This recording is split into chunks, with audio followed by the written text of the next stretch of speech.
Welcome back. This is Reed Smith's Disputes and Perspectives. I'm Adam Massar. I'm a partner in the Reed Smith Denver office. I'm a litigation partner, and I have a special guest. This is part two with Aaron Houghton.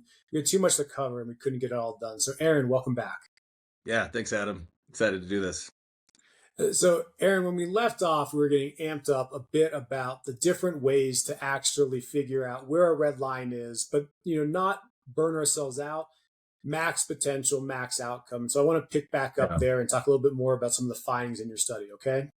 Yeah, that sounds great. This is what I've been obsessed with the last 10 years. It's like, how do we push ourselves as hard as we can as high pressure, high achievers without burning ourselves out or blowing ourselves up? So I'm excited for this. All right, well, perfect. Well, I think we're all excited too. And I will say just my own personal story. I'm 15 years into practice. And to your point, first 10 years, you burn everything you've got to get to the partner level, all those pieces. And then you realize you can't do the next 10 in the same way. And so this is an area that's near and dear to my heart. And all those things that you pushed off, the mental well-being aspects, I just couldn't ignore them any longer. And so it was a big part of my personal journey, which makes me so interested in the maximization piece. I want to talk a little bit more about the study you did. I'm curious, how did you come up with which individuals to include in the study, and how were you able to source those individuals? We built an app and we promoted it through social channels just to leaders of teams. And what we got was almost exclusively founders and entrepreneurs. They showed the most interest in it. So we ended up getting this subgroup of people that really had everything on the line. They were building companies anywhere from pre-product to early product and pre-revenue to revenue up to $10-25 million annual revenue. And these were the top leaders in founders in those businesses. And then it started to trickle down a little bit into their executive teams, but these were still entrepreneurial executive teams looking probably a little bit different than big corporate executive teams. So working in smaller teams, working in smaller businesses on average than let's say the Fortune 500. And this group came in with a lot of passion for trying to figure out how to resource themselves better. And they were feeling a couple of things. They were feeling concerned that they would burn themselves out, or they had been through a cycle of burnout where they kind of threw up their arms at one point and said, maybe this isn't for me. Maybe this whole startup thing isn't for me at all. Maybe I should go do something else. These folks were the ones that decided to commit and come back into the arena again and try to keep playing the game. So they were afraid that they would get sent back to that critical decision moment of like, can I keep doing this or do I have to give up? Or they were concerned they might end up there for the first time. And then the other piece that I really identify with is they expressed concern about feeling like in the early days, they were the leader that had all the answers and they could come up with the creative idea to solve the problem. And they had tons of energy for solving problems. And they'd gotten to a point which kind of looked like burnout, but it was kind of just burning out in the seat where they just weren't the person that had the good ideas anymore. They felt like they really struggled to get their team excited and motivated. I certainly felt that in the last kind of part of the decade of building my most successful company to a value of over $100 million. A company that I started by literally writing the software on a laptop on a futon in my college apartment and then running it through my 20s and selling it at age 30. And so these folks came in with a lot of energy and passion, and some of them completed these, what we call plays inside of the app, things that support themselves psychologically. Some of them have completed 25,000 of these over the 5-year study period. These are people that are really trying to support themselves and really show up as the best version of themselves every day. Now, I get, for example, some of these really remarkable traits that people have, things like, obviously workout consistency, all those things, fantastic. But we all know that. What were some of the more unique things or habits these individuals had done that were hacks that reset them, things like that, things that you hadn't thought of beforehand? I think one of the most interesting things from this data set was how much it differs from what you might see on like social media wellness influencers telling you that works. And even the things that have been most popular in kind of general I live in Boulder, so I see a lot of this, right? So it's like everybody says you basically need to do breath work or a cold plunge or you need to meditate. And if you don't do all three of those things every day perfectly, what kind of high performer do you think you'll be? And I think a lot of that stuff gets pushed because there's cool products that influencers can sell behind it, right? Everyone that tells you that has more than 100,000 followers on social and tells you need to cold plunge is selling a cold plunge. And it's not that there's anything wrong with that. It's that in our study, the category of mindfulness tools was dead last of the 7 categories of what works for high pressure, high performers. And I think part of it is a lot of people that have minds that run really fast and push themselves really hard just really struggle with how to sit down and be mindful. And it's really difficult when you're not good at it already. And nobody's good at it already until they try, until they really practice. And so I think these are tools that everyone thinks that the highest performers in the world are using, and to some degree they are. But in terms of what was actually moving the dial for the 400 leaders that we followed for 5 years, it was these categories of mindset, movement, and connection. And it was not mindfulness. It was not focusing on our thoughts and trying to follow them in a way that would kind of align with typical mindfulness practices. Now, we did categorize breathwork activities as movement, which was, I think, a little controversial. Breathwork can be mindfulness. It also moves your body to some degree. So I think breathwork was a pretty high winner. So people using different breathing protocols like box breathing or 15-second breathing, some of these breath holds and structured timing with longer exhales than inhales, really popular across lots of different types in that category. And people saw good results. Simple movement practices were really, really big winners too. There's one where you literally sit in your chair and you put your arms out at a 90 degree and you breathe in and then you exhale as you bring your arms down, and then you do this really fast 30 times. It's been named in our community of people, it's been named pumping because you're pumping your arms up and down. It kind of pumps you up. Like that one is it's ridiculously silly. If someone sees you doing it at your desk, they're probably going to call somebody to come round you up.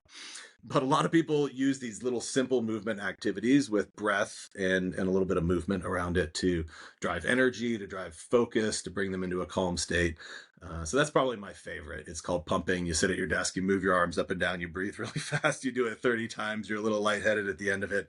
And when I do it, it kind of shifts my mind state just a little bit, shifts me into calm, shifts me into a little bit more focus. And so it was some of those little strange techniques that people shared. We collected over 3,000 of these. We put it into a free app now that's in the app stores. If anybody wants to check it out, it's called Coach Dory, 2 words. And Dory's Dory. Anybody can grab it and check it out. And it uses data from that study to make recommendations for exactly what any person needs in that exact moment. And it's been a lot of fun to see what people put in there. A lot of stuff is so boringly obvious, but I think it's helpful when you know it's got data behind it. It might be, hey, if you've got a dog, take your dog for a walk around the block and go for 10 minutes and then come back and sit down at your desk again. It might be call a friend that always makes you laugh and catch up tonight on the phone. And, take in that positivity and that feeling of connection from somebody that is always there for you in that way. And there's thousands of these, and it's been a lot of fun to see what works for people. On the mindset piece, I think that's an easy to understand concept, but putting in practice is difficult, whether it's intrusive thoughts, insecurities, whatever, like baseline. And especially for world litigation, where you have your adversary is absolutely not trying to help you. In fact, they are trying to show you are not a matter that you're not going to succeed. And not that different in the business world, where you've got multiple competitors out there, and it's going to evolve, and someone's trying to always take your block off. So from a mindset perspective, to me, especially after a decade into whatever you're doing, at that point, 2 things tell me: you've probably done 10,000 hours in a decade in. You probably got a skill set, but now it's also like lacing up the shoes every day and getting after it in that same vigor. So on the mindset piece, what are things you do to lace them up every day in a way that makes you be able to contribute?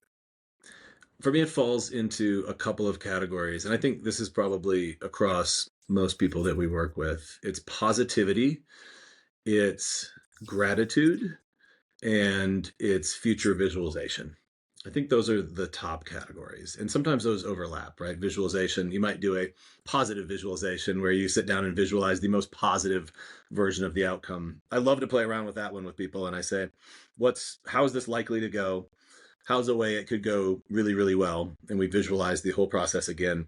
And then we go one step further and we say, what is the most insanely, unbelievably incredible outcome that you could possibly have for this to go? Right. So in the litigation world, I don't know what that looks like, but in the startup world, that's like, this deal, instead of just closing this partner that we think is going to be worth $100,000, they actually tell us, well, we haven't been honest with you. We're actually part of a multi-billion-dollar global conglomerate, and all of our 400 partner companies are also going to buy this, and it's going to be worth $10 million a year. And oh, by the way, is it possible for us to pay you for 10 years in advance upfront in cash? So would that be okay? Right. So just make this like as bombastic or ridiculous as you could possibly imagine it, and really stretch out the other side of it, because I think our minds often, the reason why we get good at what we do in high pressure situations is because we're constantly covering our butts trying to figure out how it's going to go wrong and trying to patch those holes. And this brings us back into the other side of that, of instead of worrying about all the things that can go wrong, what about surprising things that could go right? Like, let's be honest with ourselves. If we're going to play the game of how are all the ways this could accidentally go bad, let's also play the game of how are all the ways this could accidentally go amazing. And let's hold both sides of that instead of trying to kind of sandbag ourselves as we come into this situation. And so, yeah, visualization is huge. Really priming our mind with positive thoughts in general. What are the traits that are fantastic about me?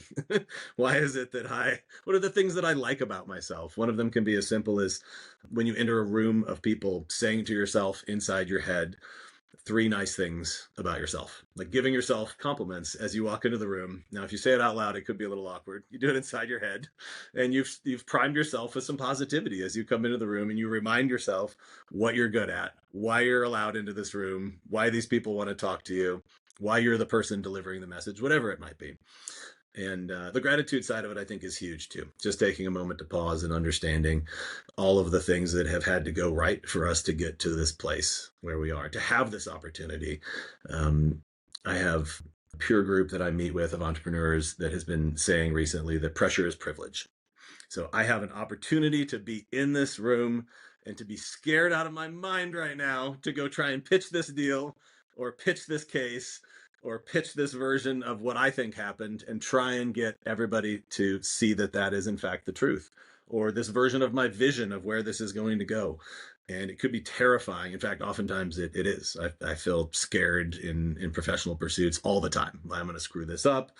I'm going to come out looking like an idiot. I'm going to come out looking like I wasn't genuinely behind this all along, and trying to be that version of it. If I can bring a little extra positivity and sort of get my mind into that right state, it just goes a long way for actually delivering the best version of myself that I want to be in the moment. Talking a little bit more, the company you've been talking about, that's Founders First, correct? Yeah, we've changed the name now. It's called Dory. It started as Founders First, just for entrepreneurs, and so the brand name now is Dory, and it's for anybody who's in high pressure situations in their life. Very good. And you said there's an app. What are the other resources? Yeah, so we have peer groups that meet, and we dig into making sure everybody's working at their optimal pace and that they're calculating it, and then finding the people that are under the highest pressure and that are having to push harder than their optimal pace. And we try and break through that bottleneck for them as a group. These are peer groups that meet once a week virtually, and they're executives and leaders and CEO, they're pharmaceutical executives launching massive life-changing drugs, they're builders of software companies, and they're all around the country. And those groups allow them to share knowledge with each other so they understand what's working and they can learn quickly. And as far as these group settings, is this something that you had done when you were scaling some of your largest businesses, or something you learned afterwards?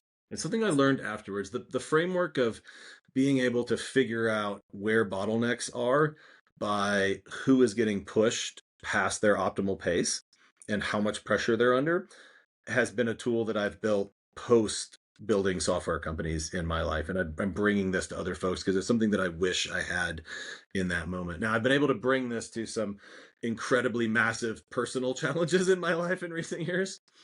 and even building this business as well. This is a company that is powered by software as well, but it's been used by leaders in massive companies all around the country over the last 5 years since I put these tools to market.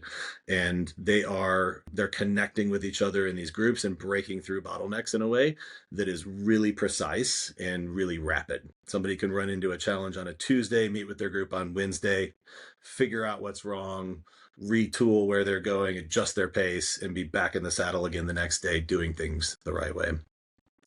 Speaking of scaling up for executives, to me right now, AI seems like it's an invitation to scale faster, bigger, and Yeah. have avoid decision fatigue. So I see net positives, especially if you've already built a core set and you can use that as an augmentation tool and rather than something that is either a distraction or a hindrance. But I'm curious on, are you bullish on AI for executives and leadership development, or what is your take on that? It's huge as a thought partner. It's now becoming a tool builder as well if we look at the software side. So I've been writing code for about 25 years. I took about 5 years off until about 6 months ago when I started writing code with AI and realizing that it turns me into like a 25x developer where I can build tools, bring them to market and test them in a matter of hours and instead of a matter of weeks and months as it was before. So I think it's an incredible thought partner. AI is an incredible builder, and it's gonna be replacing a lot of really simple repetitive tasks for sure that don't involve a lot of strategy. So I think people that are sitting in a seat where they can lead teams and drive strategy and think about strategy are going to be increasingly using AI tools to simplify the execution of those strategies once they've figured them out. And I think AI is a great thought partner in strategy just to help us make sure we're not missing an idea. It's right now not a great strategy evaluator, to be honest, in my opinion. I think it's lying a little bit too much, and it's being a little bit too agreeable with whatever biases we put forward into it. But I'm eager to see where that goes. I have an investment where I'm a lead investor in an AI voice company, and I'm a big believer right now that a lot of software interfaces are going to be replaced by voice because of AI technology in the last few years and in the next few years. And I think about, like, as a simple example, when I want to order food on DoorDash or something, it's really, really fast. But you know what? It's not faster than just telling the person at the restaurant what I want to order. Like, Right. it's still way faster. Now, calling on the phone is annoying and waiting for somebody to pick up and all the background noise. It's a challenge. But AI can do this better than people in restaurants can now. So if I want to order my favorite meal from a restaurant, I can say, I'd like to order the same thing I ordered last Tuesday.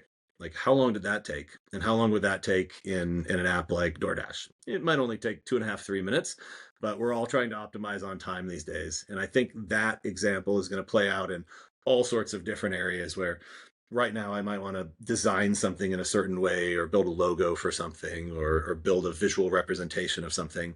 And I have to communicate that back and forth through multiple iterations to somebody that's on a different schedule. And we're kind of asynchronous back and forth.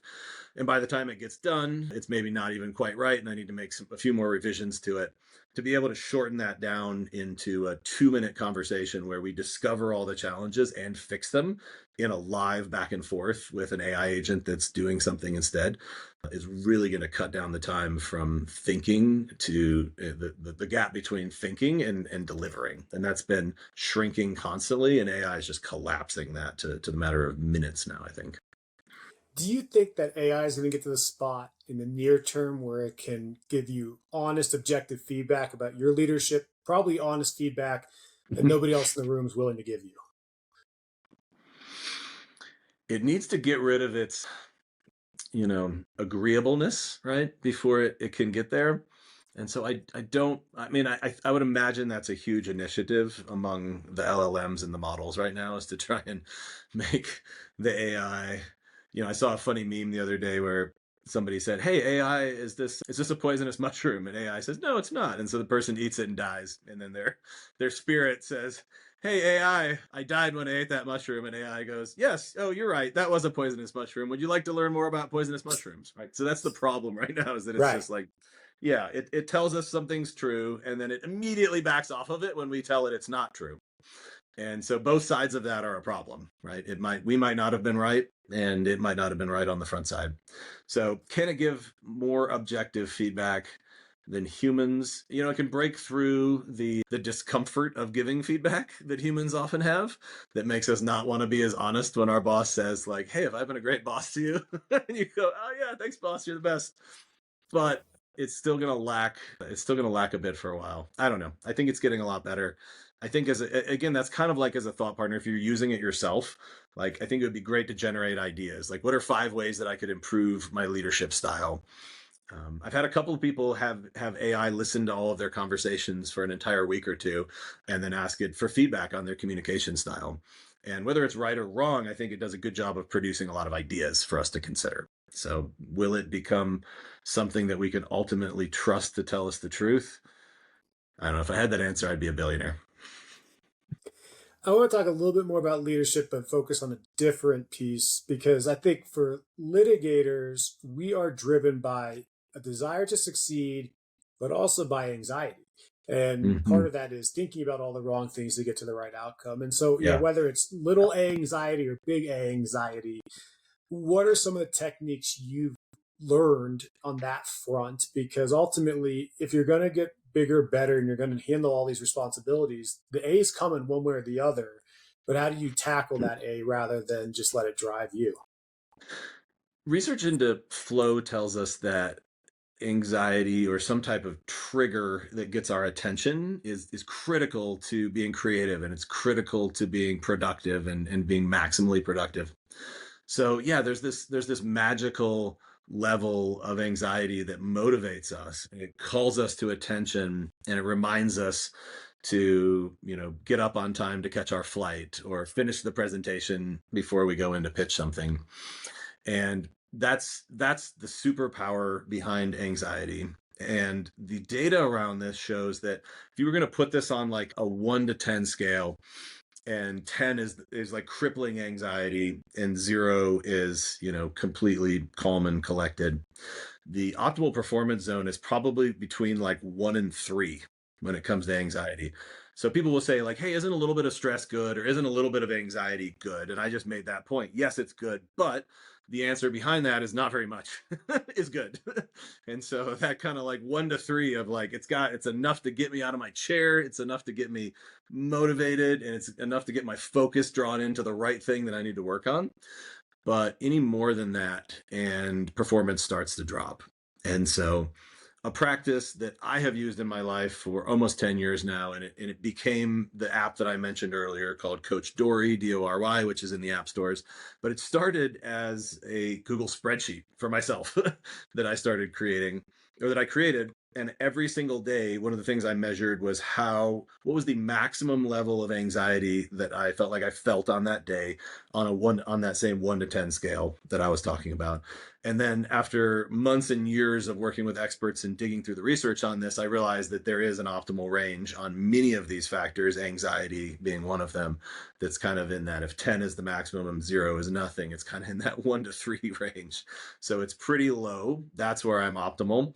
And so I would measure that about myself every single day, and I would watch trends. I would see, all right, I've taken on too much at work, because anxiety has been between a 5 and a 7 recently, multiple times. So I need to try and slide back down into that optimal productivity zone of 1 to 3. And occasionally, I think for somebody like me that's really driven, I rarely find myself off the bottom end of that range, in the 0 to 1, where I need more motivation.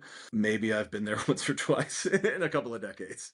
But sometimes we need to slide the other way too. I think a lot of people actually do need to slide the other way, where they've found themselves into something that is so predictable and so safe that they're lacking that little push that gets them over the line into really creating, and really finding out what they're capable of at their maximum level.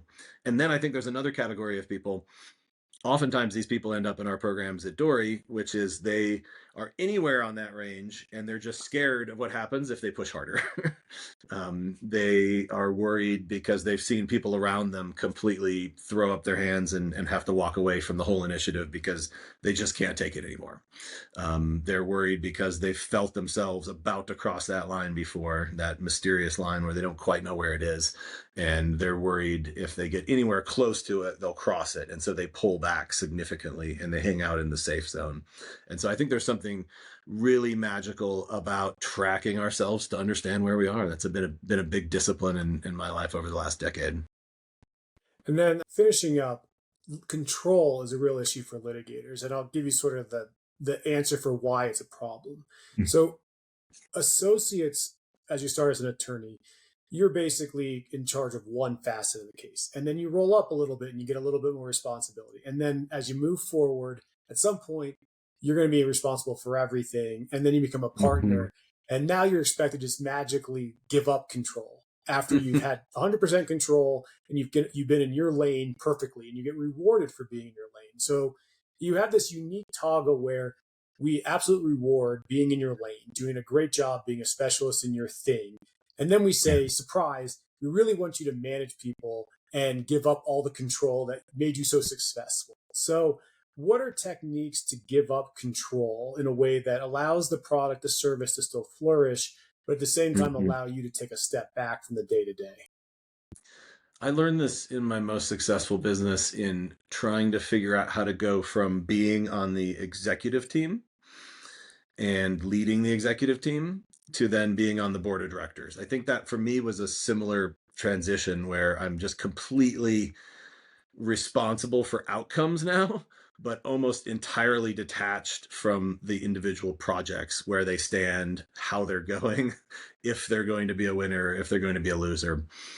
What I came to in that time was trying to figure out, and this was really difficult, what is the shortest list of things that I can measure that are really important that will indicate to me or predict the likelihood of the outcomes that I want to create. So in our business, that was, continuing to make sure that we had a good ratio of customer acquisition cost to lifetime value. So we're paying a lot less to get a customer than they're going to pay us over the lifetime, that people were satisfied with our product, that our product was competitively positioned, and then a couple of key initiatives that we were working on for strategy to make sure those things were on track. And I started with too big of a list, to be honest. I started with probably 10 to 12 things that I said, I need to know the answers to all of these things. And I whittled it down to like 4 or 5. And I don't think they're universal in ways that other people could use them in their businesses. But for me, those were the 3, 4, 5 things that I found. If I just knew the answers to those questions, and sometimes I needed to know the answers like weekly and not daily at that level. I had a couple hundred people on the team at that point, but I needed to know them more than monthly and more than quarterly, which was when board meetings happened.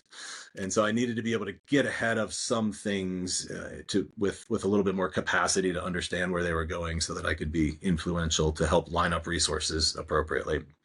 It was frustrating. I tell you, I have tried in my own businesses to, as much as possible, not promote our best salesperson to head of sales. And as you've mentioned, that's a very Right. standard path in the legal industry. And it's a standard path, I think, in a lot of industries, right?